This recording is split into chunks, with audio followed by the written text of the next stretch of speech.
দিনটা শুরু হয়েছিল রোদ ঝলমলে সকাল দিয়ে। কে জানতো কয়েক ঘন্টা পরে ধেয়ে আসবে বিপর্যয়।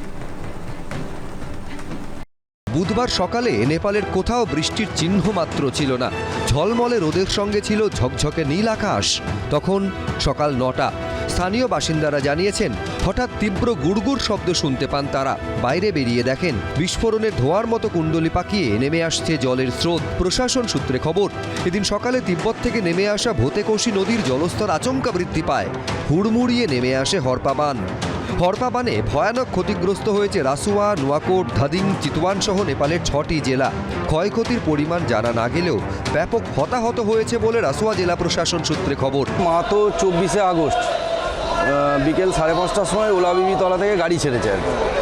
তো সেখান থেকে আমার মা, মামা শ্বশুর, আরও দুজন আমাদের পরিচিত সঙ্গে গেছে। পাড়ার অনেকেও গেছে আর কি। আমাদের 3 নম্বর ওয়ার্ডে বাড়ি, সেখান থেকে অনেকেই গেছে। তো হঠাৎ করে আজকে 1:30-2টোর সময় আমরা এবিপি আনন্দ বা অন্যান্য খবরের মাধ্যমে জানতে পারলাম যে এরকম ভয়াবহ ওখানে একটা দুর্যোগ নেমে এসছে, হরকা বান হয়েছে। আমি চাইছি মা যে কোনো উপায়ে ওখান থেকে মা বেরিয়ে আসুন, দ্রুত, মায়ের মুখটা দেখতে চাই। পাশাপাশি নেপাল প্রশাসনের পক্ষ থেকে খোলা হয়েছে helpline. Toll free emergency number 1234, hotline number 1144। এছাড়াও যোগাযোগ করা যাবে 9851289445 নম্বরে। নেপালে অবস্থিত ভারতীয় দূতাবাসও চালু করেছে হেল্পলাইন।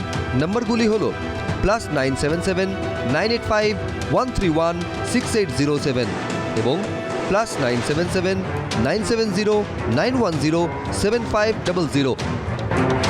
এবিপি আনন্দ।